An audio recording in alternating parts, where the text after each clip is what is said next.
அனைவருக்கும் வணக்கம். சாய்ஸ் அகாடமியிலிருந்து சண்முகப்பிரியா. இன்னைக்கு நம்ம என்ன பார்க்க போறோம்னா, யூனிட் 6ல ஆங்கிலேய ஆட்சிக்கு எதிராக தமிழகத்தில் நிகழ்ந்த தொடக்க கால கிளர்ச்சிகள் அந்த டாபிக் எல்லாம் ஆல்ரெடி நம்ம கட்டபொம்மனை பற்றி பார்த்துருந்தோம். சரிங்களா? கட்டபொம்மனை பற்றி பார்த்துட்டு இப்போ நான் ஒரு சின்ன ரீகேப் மாதிரி கொடுக்குறேன். இந்த கட்டபொம்மன் என்ன பண்ணுறாரு, 30 வயசில் பொறுப்பேற்றுக்கிறாரு பாஞ்சாலங்குறிச்சிக்கு. ஓகேங்களா? பாஞ்சாலங்குறிச்சி பாளையக்காரராக இருக்காரு. இதில் இவர் பொறுப்பேற்றோடனே என்ன பண்ணுறாரு, இந்த ஜேம்ஸ் லண்டன், காலின் ஜாக்சன் இவங்கெல்லாம் கட்டபொம்மன் ரொம்ப சாஃப்டான ஆளுப்பா. ஏன் அவங்க அப்படி நினச்சாங்கன்னா, அவங்க தானே வரி வசூல் பண்ணிட்டு இருக்காங்க. அதனால் வீரபாண்டிய கட்டபொம்மனை சாஃப்ட் நேச்சர் இருக்க ஆள் தான் அப்படின்னு சொல்லி இவங்களாம் ஒரு அசம்ஷனுக்கு இருந்திருந்தாங்க. அப்போ இதில் என்ன ஆச்சுன்னா, ஏன் அப்படி சொன்னாங்கன்னா, இந்த கட்டபொம்மன் எந்த பிரச்சனையும் பண்ணாத வரியெல்லாம் கரெக்டாக தான் கொடுத்துட்டு இருந்தாரு. ஒரு சடன் பீரியடில் என்ன ஆயிடுச்சுன்னா, இதில் கட்டபொம்மனோட பகுதியில் அவர் ஆட்சி பண்ணிட்டு இருந்த அந்த பகுதியில் குறிப்பிட்டு என்ன ஆயிடுச்சு, பஞ்சம் ரொம்ப பாஞ்சாலங்குறிச்சியில் ரொம்ப பஞ்சம் வந்துருச்சு. இதனால சரியாக அவருக்கு வரி கட்ட முடியாத நிலுவைத் தொகை வட்டிக்கு மேலே வட்டி அப்படிங்கிற மாதிரி ஏறிட்டே போயிட்டு இருந்துச்சு. இதனால என்ன பண்ணாரு, அப்போ கலெக்டராக அந்த ஜாக்சன் இருக்கார் இல்லைங்களா, அவர் என்ன பண்ணுறாரு, இந்த மாதிரி உனக்கு இவ்வளோ பாக்கி இருக்குது, நீ எப்போ கட்ட போகிற, என்னை இங்கே ராமநாதபுரத்தில் குறிப்பிட்ட தேதிக்குள்ளே நீ பார்க்கணும் அப்படிங்கிற மாதிரி சொல்கிறாரு. இதெல்லாம் நான் ஏன் சொல்கிறேன்னா, அந்த தேதி என்ன அப்படிங்கிறத நீங்கள் அப்படியே யோசிக்கணும். சரிங்களா?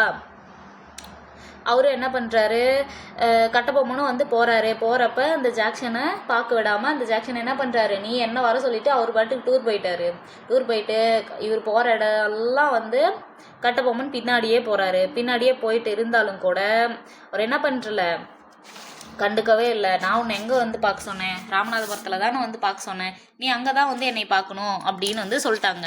இதனால் இவர் மனமுடைஞ்ச இந்த கட்டபொம்மன் ஜாக்சன் சொன்ன மாதிரியே என்ன பண்ணுறாரு, ராமநாதபுரத்தில் சந்திக்கிறாரு. அவர் எப்போ சந்திக்கிறாரு, 1798 ஆகஸ்ட் 18. ஓகேங்களா? அந்த டேட்டில் சந்திக்கணும்னு சொன்ன இவர் 23 நாள் அலைய விட்டார். யார், இந்த ஜாக்சன் கட்டபொம்மனை 23 நாள் அலைய விட்டு, ஓகேங்களா, செப்டம்பர் 19, 1798 தான் போய் சந்திக்கிறதுக்கான அப்பாயின்மெண்ட்டே கொடுத்தாங்க. அவர் எப்போ சந்திக்கிற மாதிரி அந்த கையெழுத்திட்ட அந்த லெட்டர் கிடைச்சதுன்னா 1798 ஆகஸ்ட் 18. சரிங்களா? 2 வாரத்தில் என்ன சந்திக்கணும்னு சொல்லிவிட்டு எப்போ அப்பாயின்மெண்ட் கொடுத்தாரு, 1798 செப்டம்பர் 19 தான் கொடுத்தாரு. இதில் இவர் 400 மைல், கிட்டத்தட்ட 400 மைல் தூரம் கட்டபொம்மனை அலைய விட்டுருக்காரு. அப்படி அலைய விட்டு போகிறவனையும் கூட நிற்க வச்சு 3 மணி நேரம் நிற்க வச்சு தான் ஒரு பாளையக்காரரை ஜாக்சன் ட்ரீட் பண்ணியிருக்காரு. இதில் ஏற்பட்ட கை கலப்பில் அவங்க அமைச்சர் சிவசுப்பிரமணியம் இருக்கார் பார்த்தீங்களா, அவர் கைது செய்யப்படியே ஆயிடுச்சு. வெளியே வரும்போது இந்த லெப்டினன்ட் கிளார்க் அப்படிங்கிற ஒருத்தர் என்ன ஆயிடுச்சு, ஒரு மோதலில் கொல்ற மாதிரி ஆயிடுச்சு. ஆனால் அது வரைக்கும் கொண்டு வந்தது யாரே, காலின் ஜாக்சன் தான் ஏன்னா அந்த இன்சிடென்ட் நடக்க மூல காரணமாக இருந்தது யார், இந்த ஜாக்சன் துறை தான். சரிங்களா? ஓகே, அதுக்கப்புறம் அந்த ஜாக்சன் அந்த மாதிரி 3 மணி நேரம் நிற்க வைக்கிறாரு. சிவசுப்பிரமணியம் கைது செய்யப்படுறாரு. லெப்டினன்ட் கிராக் அப்படிங்கிறவர் கொண்டுட்டாங்க. இதனால் யார், கட்டபொம்மன் அவங்களோட பிரதர், அதாவது ஊமைத்துறை செவத்தையா இவங்களோட உதவியோட பாஞ்சாலங்குறிச்சிக்கு திரும்ப வந்துட்டாலும் அங்கே ஆல்ரெடி சிவசுப்பிரமணியம் வேற கைது பண்ணிட்டாங்க. இதில் வர ஜாக்சன் வேற ரொம்ப கோரமாக நம்மளை ட்ரீட் பண்ணிட்டாரு. இதனால் என்ன பண்ணிட்டாரு, மனம் உடைஞ்சி ஒரு லெட்டரை எழுதுறாரு. லெட்டரை எழுதி இங்கே எட்வர்ட் கிளைவ்க்கு அந்த லெட்டர் போகுது. ஓகேங்களா? இவர் என்ன பண்ணுறாரு, நீ ஒரு டீம் அனுப்புகிற, அந்த டீம் முன்னாடி சரணடைஞ்சு நடந்தது எல்லாத்தையும் அங்கே சொல்லுப்பா அப்படின்னு சொல்கிறாரு. அந்த டீமில் யார் இருந்தாங்க, வில்லியம் ப்ரவுலன், வில்லியம் ஓரன், சான்கசா மேஜர், இந்த 3 பேர் இருக்காங்க. அந்த 3 பேர் இருக்கிற டீமில் ஆஜராக்கும்படி யார் சொல்கிறாரு, எட்வர்ட் கிளைவ் அப்படிங்கிறவர் சொல்கிறாரு. ஆளுநர், அவர் ஒரு ஆளுநர். ஓகேங்களா? அவர் ஒரு நோட்டீஸ் மாதிரி விடுறாரு. கட்டபொம்மனும் சரின்னு சொல்லிட்டு அந்த எட்வர்ட் கிளைவ் அனுப்புனா அந்த 3 பேர் இருக்காங்கல்ல, வில்லியம் ப்ரவுலன், வில்லியம் ஓரன், சான்கசா மேஜர், அவங்க இருக்கிற அந்த 3 பேர் குழுவில் முன்னாடி ஆஜராகிறாரு. ஆஜராயிட்டு இவர் என்ன பண்ணுறாரு, தனக்கு இந்த ஜாக்சன் என்னை எப்படிலாம் ட்ரீட் பண்ணான், எங்கெல்லாம் அலைய விட்டான் அப்படிங்கிற மாதிரி ஒரு இன்ட்ராகேஷன் நடக்குது. அதில் விளைவாக என்ன சொல்கிறாங்க, என்னதான் ஜாக்சன் மேலே தான் தப்பு, உன் மேலே தப்பில்லை, ஆனாலும் இந்த லெப்டினன்ட் கிளார்க் நீ நீ கொன்ன பார்த்தியா, அது வந்து உன்னோட மிஸ்டேக் தான். நீ என்ன பண்ணுற, அந்த கிளார்க்கு குடும்பத்துக்கு என்னென்னலாம் வந்து நஷ்டீடு கொடுக்கணுமோ அவங்க குடும்பத்தோட மெயின்டெனன்ஸ் செலவு எல்லாத்தையும் கட்டபொம்மன் நீ தான் பார்த்துக்கணும் அப்படின்னு சொல்லிட்டு அந்த டீம் வந்து முடிவெடுக்கிறாங்க. இந்த ஜாக்சன் வந்து என்ன பண்ணுறாங்க, பணியிட நீக்கிறாங்க. அதே மாதிரி அவர் கட்ட வேண்டிய அந்த 3000 அந்த எண்ணிக்கை 3310 அந்த பக்கோடா இருந்துச்சு பார்த்தீங்களா, அதிலிருந்து இவர் 1080 வந்து பேலன்ஸ் போக மீதி எல்லா பக்கோடாவையும் வந்து கட்டிவிட்டார். ஓகேங்களா. நிலுவைத் தொகையாக இருந்த 3310 பக்கோடாவில் 1080 பக்கோடா மட்டும் பேலன்ஸ் வச்சுட்டு மிச்சம் எல்லாத்தையும் வந்து கட்டபொம்மன் வந்து கட்டிட்டாரு. கட்டபொம்மனை அந்த வரியை கட்டிட்டு சிவசுப்பிரமணியனார் விடுதலை பண்ணி தன்னோட இடத்துக்கு கூட்டிகிட்டு வந்துட்டாங்க. ஜாக்சனை பணியிடை நீக்கம் பண்ணிவிட்டு என்னாச்சு, எஸ்ஆர் லூசிங்டன் அப்படிங்கிற ஒரு புதிய கலெக்டர் வந்து எட்வர்ட் கிளைவ் வந்து போட்டார். ஓகேங்களா. இதுதான் போன பார்ட்டில் வந்து நடந்ததாக நான் சொன்னேன். அதுக்கப்புறம் வந்து இவங்க கோட்டைக்கு திரும்பி வந்திருந்தாலும் இவர் என்ன பண்ணார், அவர் அந்த ஜாக்சன் வந்து ட்ரீட் பண்ணதை அவரால் வந்து அக்செப்ட் பண்ணிக்கவே முடியல. இன்றைக்கி இந்த ஜாக்சன் வரான், நாளைக்கு வேறு யாராவது வருவாங்க, வேறு யாராவது வந்து ட்ரீட் பண்ணாலும் நம்ம வந்து இந்த மாதிரி அடிமையாக தான் இருக்கணும், இதுக்கு வந்து ஒரு முற்றுப்புள்ளி வைக்கணும் அப்படின்னு சொல்லிட்டு இந்த கட்டபொம்மன் வந்து மைண்டில் அது ஓடிட்டே இருக்கும் போது தான் என்ன ஆகுதுன்னா, இந்த மருதுபாண்டியர்கள் வந்து இருக்காங்கள, அவங்க வந்து ஒரு தென்னிந்திய கூட்டமைப்பு வந்து ஏற்படுத்திட்டு இருந்தாங்க. இந்த கூட்டமைப்போட செய்தி எங்கள் கட்டபொம்மனுக்கு போகுது. ஏன்னா அவரு தான் வந்து மருதுபாண்டியர்கள் என்ன பண்ணாங்க, அந்த திருநெல்வேலி அறிக்கை அப்படிங்கிற மாதிரி அந்த அறிக்கையை ரெடி பண்ணி திருச்சிராப்பள்ளி அறிக்கை வந்து ரெடி பண்ணி என்ன பண்ணிட்டு இருந்தாங்க, எல்லாருக்கும் வந்து பிரச்சாரம் பண்ணிட்டு இருக்கும் போது அந்த அறிக்கை இவங்கக்கிட்ட வந்து போகுது. அது வந்து கட்டபொம்மனுக்கு வந்து ஒரு ஆர்வத்தை தூண்டுது. சரிங்களா. அதனால் இவர் என்ன பண்ணார், அவங்களோட கூட்டமைப்பில் தன்னையும் இணைச்சிக்கணும் அப்படின்னு சொல்லி ஆர்வமாக இருந்தார் இந்த கட்டபொம்மன் தென்னிந்திய கூட்டமைப்பில். ஓகேங்களா. இந்த தென்னிந்திய கூட்டமைப்பில் யாரெலாம் இருந்தாங்கன்னா, ஒரு நிமிஷம், இந்த இங்கே இருக்குல்ல, இந்த தென்னிந்திய கூட்டமைப்பில் திண்டுக்கல்லோட கோபால நாயக்கர். ஓகேங்களா.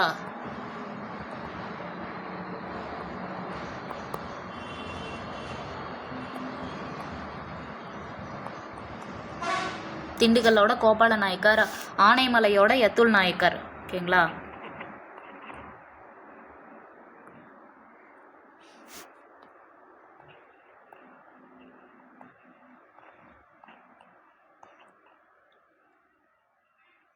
ஆனைமலையோட யத்துல் நாயக்கர் இவங்கெல்லாம் அதே மாதிரி பக்கத்தில் இருந்த சின்ன சின்ன பாளையக்காரங்க இவங்கெல்லாம் சேர்த்து தான் அந்த தென்னிந்திய கூட்டமைப்பை ஏற்படுத்துகிறாங்க. அந்த தென்னிந்திய கூட்டமைப்புக்கு யார் தலைவராக இருக்காங்க, மருதுபாண்டியர் தான் வந்து தலைவராக இருக்காங்க. ஓகேங்களா. மருதுபாண்டியர் தலைமையில் திருச்சிராப்பள்ளி அறிக்கை வந்து தயாராகுது. இதெல்லாம் ரொம்ப முக்கியம்.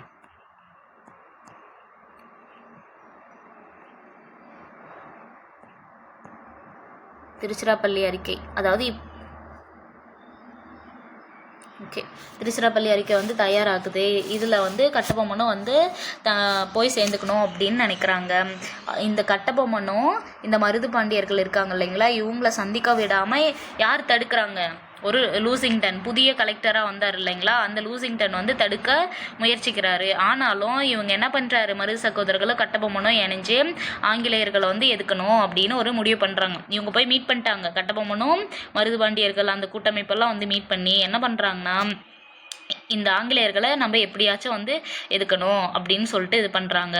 அதுக்கு தமக்கு ஒரு படை வேணும், நம்மளுக்கு எல்லாரும் பக்கத்தில் இருக்கிற இந்த படை வந்து போதாது, பக்கத்தில் இருக்க மற்ற பாளையக்காரங்களோட ஆதரவும் நமக்கு தேவை அப்படின்னு சொல்லிட்டு இவங்க என்ன பண்ணுறாரு, அருகில் இருக்கிற அந்த ஆல்ரெடி ஆங்கிலேயர்களுக்கு கப்பம் கட்டிகிட்டு இருப்பாங்க பார்த்தீங்களா, அந்த பாளையக்காரங்களாம் ஒன்றிணைக்க முயற்சி பண்ணுறாங்க.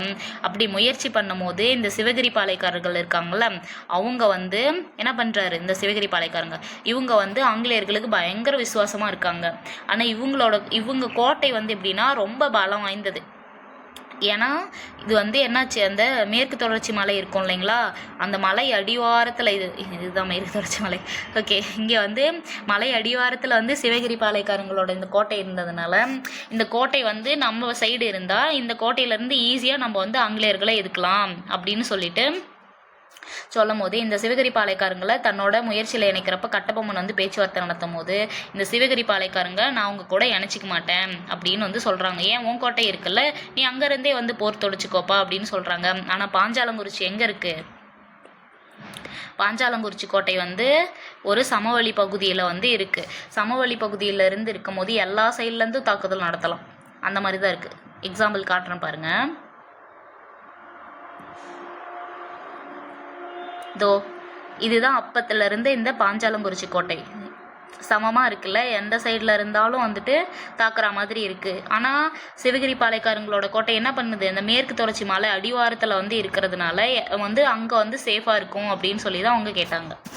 இதுக்கு வந்து இந்த சிவகிரி பாளையக்காரங்க மறுத்துட்டாங்க. உடனே இந்த கட்டபொம்மன் என்ன பண்ணுறாரு, நான் சிவகிரி மேலே வந்து படையெடுக்கிறேன் அப்படின்னு சொல்லி ஆவேசப்பட்டுட்டாரு. ஓகேங்களா, இதுதான் தவறான செயல் அப்படிங்கிற மாதிரி அவர் என்ன பண்ணிட்டாரு, சிவகிரி பாளையக்காரங்கள் மேலே வந்து படையெடுக்கிறேன் அப்படின்னு வந்து சொல்லவும் இந்த சிவகிரி பாளையக்காரங்க என்ன பண்ணிட்டாங்க, போய் ஆங்கிலேயர்கிட்ட சொல்லிட்டாங்க, கம்பெனிக்கிட்ட. இவங்க என்ன பண்ணிட்டாங்க, நீ சிவகிரி பாளையக்காரங்க மேலே வந்து தாக்குதல் நடத்துறது என்ன எதுக்கிறதுக்கு சமம் அப்படின்னு சொல்லி இந்த கம்பெனி வந்து சொல்லுது. அப்போ வந்து நான் உன்னே தான் எதுக்க போகிறேன் அப்படின்னு சொல்லி இந்த கட்டபொம்மன் வந்து ஸ்ட்ராங்காக வந்து நின்றுடுறாங்க.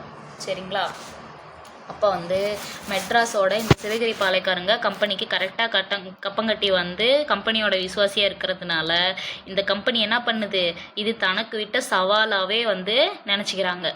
ஓகேங்க,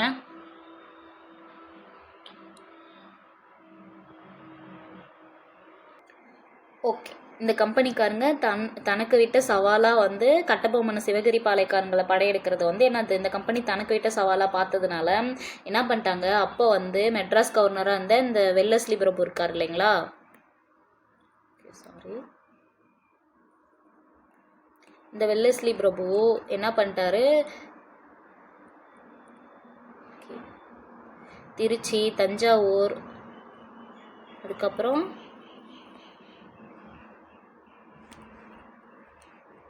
திருச்சி, தஞ்சாவூர், மதுரை. ஓகேங்களா,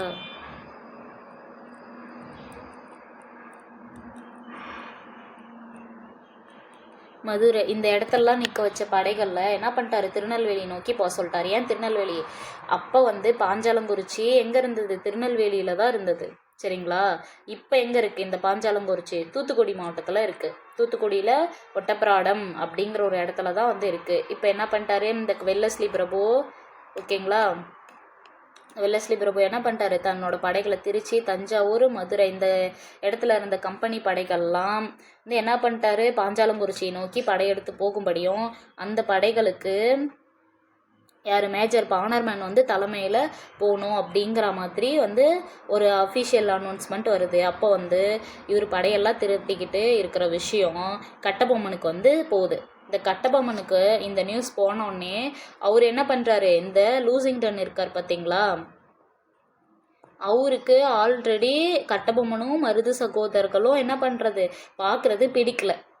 இதுக்கு இடையில இந்த படை வேற வருதுங்கிறது கட்டபொம்மனுக்கு தெரிஞ்சிருச்சு.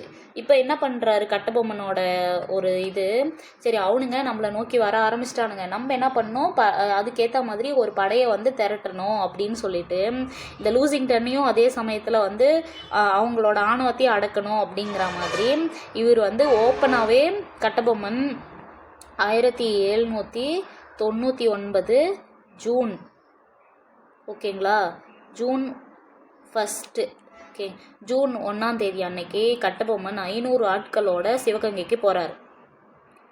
சிவகங்கைக்கு ஏன் போகிறாரு, அங்கே தானே மருது சகோதரர்கள் இருக்காங்க, அவங்கள போயிட்டு சந்திக்கிறாரு. சந்திச்சு இந்த மாதிரி வந்து கம்பெனியோட படை வந்து பாஞ்சாலங்குறிச்சியை நோக்கி வரதா எனக்கு தகவல் வந்திருக்கு அப்படின்னு சொல்லிட்டு எங்கே போய் பார்க்குறாரு, பழையனாறு.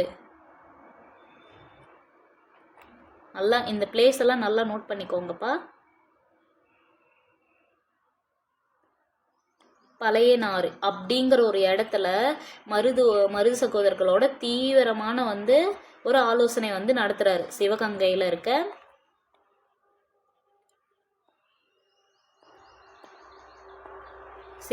இருக்க பழையனாறு அப்படிங்கிற இடத்துல 1799 ஜூன் 1, சரிங்களா, ஜூன் 1 அன்னைக்கு இந்த கட்டபொம்மன் 500 வீரர்களோட 500 வீரர்களோட இந்த சிவகங்கை பழையனாருங்கிற இடத்துல மருது சகோதரர்களோட ஆலோசனை அவரு தான் படையை திரட்டுறது தானே இப்போ நோக்கமாக இருக்குது, கட்டபொம்மனோட நோக்கமாக இருக்குது. அப்போது இந்த மருது சகோதரர்கள் என்ன பண்ணுறாரு, அவங்க எக்ஸ்ட்ரா ஒரு 500 வீரர்கள் வந்து தராரு. மரு சகோதரர்கள் ஒரு ஆயுதம் ஏந்திய ஒரு 500 வீரர்களை கட்டபொம்மனுக்காக கொடுக்குறாரு. மொத்தம் 1000 வீரர்களோட இந்த கட்டபொம்மன் என்ன பண்ணுறாரு, பாஞ்சாலங்குறிச்சிக்கு வராரு.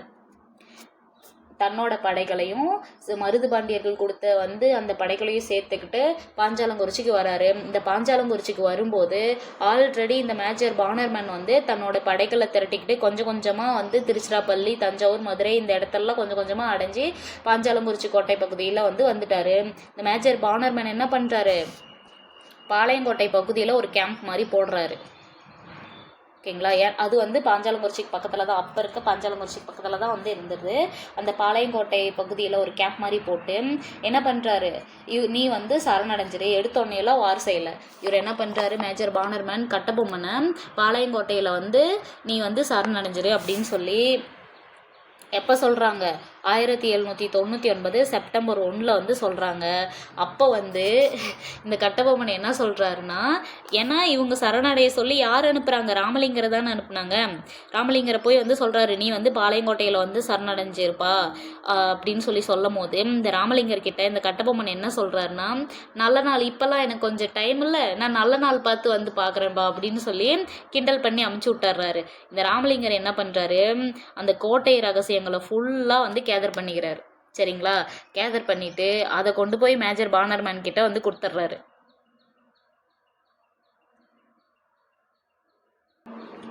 ஓகேங்களா. செப்டம்பர் 1 வந்து நிபந்தனை வந்து கொடுக்குறாங்க. கட்டபொம்மன் வந்து அதை வந்து கிண்டல் பண்ணி அமைச்சோடனே இவங்க என்ன பண்ணுறாங்க, செப்டம்பர் 5 வந்து தாக்குதல் நடத்த முடிவு பண்ணுறாங்க. ஓகேங்களா. யார், இந்த ஆங்கிலேயர்கள் வந்து பாஞ்சாலங்குறிச்சி கோட்டை மேலே தாக்குதல் நடத்த ஆரம்பிக்கிறாங்க. அதுக்கு வந்து உதவியாக இருந்தது இந்த ராமலிங்கர் கொண்டு வந்தார்ல அந்த கோட்டையோட ரகசியங்கள், அதோட ப்ளூ பிரிண்ட்டை வந்து அடிப்படையாக வச்சுட்டு இவங்க என்ன பண்ணுறாங்க, தாக்குதல் வந்து நடத்துகிறாங்க. தாக்குதல் நடத்தும் போது இந்த கோட்டை ஆல்ரெடி வந்து சமவெளி பகுதியில் இருந்துச்சு.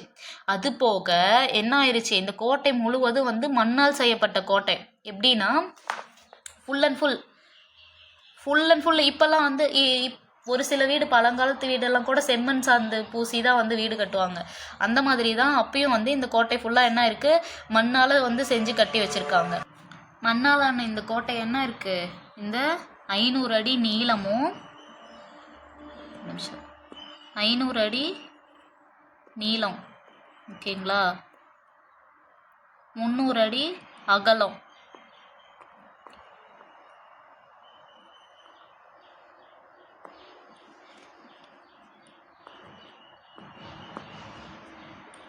இது ஃபுல்லாக வந்து இவ்வளோ லென்த் அண்ட் பிரெத்தில் ஃபுல்லாக வந்துட்டு என்ன இருக்குது, மண்ணால் வந்து கட்டி வச்சுருக்காங்க. இந்த கட்டின கோட்டை கம்பெனியோட அந்த பீரங்கி தாக்குதலை வந்து எதிர்கொள்ள முடியாமல் கோட்டை ஃபுல்லாக வந்து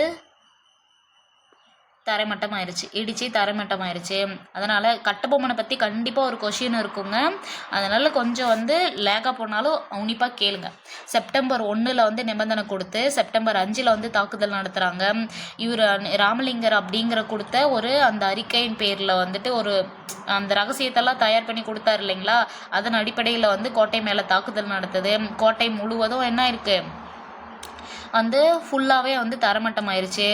அங்கே இருந்த இந்த மொத்த வீரர்களோட தகவல் தொடர்பையும் என்ன பண்ணிட்டாரு, இந்த மேஜர் பானர்மேன் வந்து துண்டிச்சிட்டாரு. இப்போ கம்பெனிக்கு என்ன ஒரு இதுனா, ஆல்ரெடி இந்த கோட்டை மண்ணாலான கோட்டை, அது போக கட்டபொம்மனுக்கு வெளியிலேருந்தும் எந்த சோர்ஸும் கிடைக்கக்கூடாது அப்படிங்கிற ஒரு இன்டென்ஷனில் தான் மேஜர் பானர்மேன் வந்து கோட்டைக்கு வர வேண்டிய மொத்த உணவுப் பொருட்களையும் சரி, தகவல் தொடர்பையும் சரி, எல்லாத்தையும் வந்து துண்டிச்சிட்டாரு.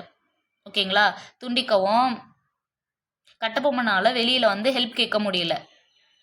கம்பெனி வந்து கட்டபொம்மனுக்கு கிடைக்க வேண்டிய அந்த தகவல் தொடர்பையும் சரி, உணவுப் பொருட்களையும் சரி எல்லாத்தையும் வந்து துண்டிச்சாலும் அவங்க கோட்டை வந்து ஃபுல்லாக வந்து மண்ணால் கட்டப்பட்ட கோட்டை தானே. இவங்க வந்து பீரங்கி குண்டுகளை வந்து செலுத்தும் போது அது வந்து அந்த கோட்டையோட அந்த சுவரின் செவுத்துலேயே வந்து சிக்கிக்கிச்சு.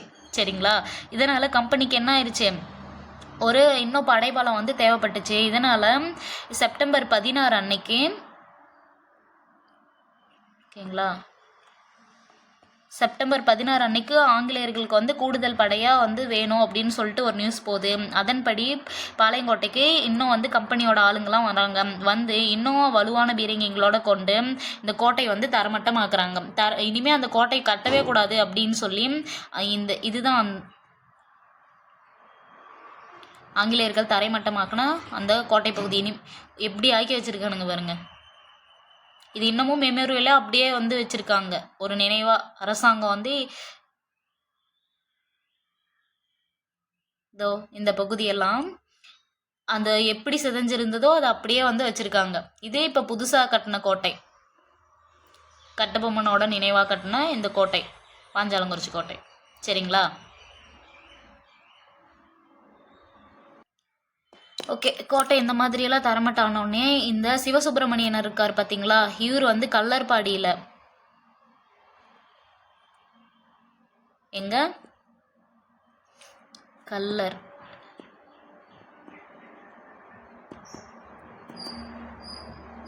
கல்லர்பட்டியில் நடந்த மோதலில் இந்த சிவசுப்பிரமணியனார் வந்து என்ன பண்ணிட்டாங்க, ஆங்கிலேயர்கள் வந்து கைது பண்ணிட்டாங்க.